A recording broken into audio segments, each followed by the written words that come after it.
இங்கே பாருங்கள், பர்வதமலைக்கு வந்து சிவனை தரிசிச்சுட்டு இந்த பர்வதமலை மேலே ஏறி நான் இன்றைக்கி சனி பிரதோஷம் கும்பிட்டு எங்கள் அப்பனை சிவனை வழிபட்டேன். அந்த பர்வதமலைக்கு வர்றது எவ்வளோ கஷ்டமாக இருந்துச்சு. அந்த பாட்டியை கூப்பிட்டு வந்தேன். அதே பாட்டியை திருப்பின்னு எனக்கு கடவுள் கீழே அனுப்பி இறக்கி விட்டுருவாருன்னு ஒரு நம்பிக்கையில் நான் அவங்கள கூப்பிட்டு வந்துட்டேன். இந்த மலையை பார்க்கும்போதே எப்படி இருக்குது. ஓம் நம சிவாய. அதே மாதிரி அபிஷேகம்லாம் இங்கேயே பண்ணுறாங்க. நம்ம கையாலே திருநூறு எல்லாமே பண்ணுறாங்க. மாதிரி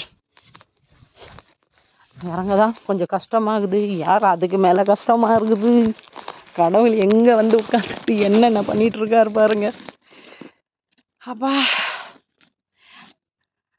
நான் பர்வதமலைக்கு வந்துட்டேன். வெள்ளையங்கிரியும் பார்த்தாச்சு. அடுத்தது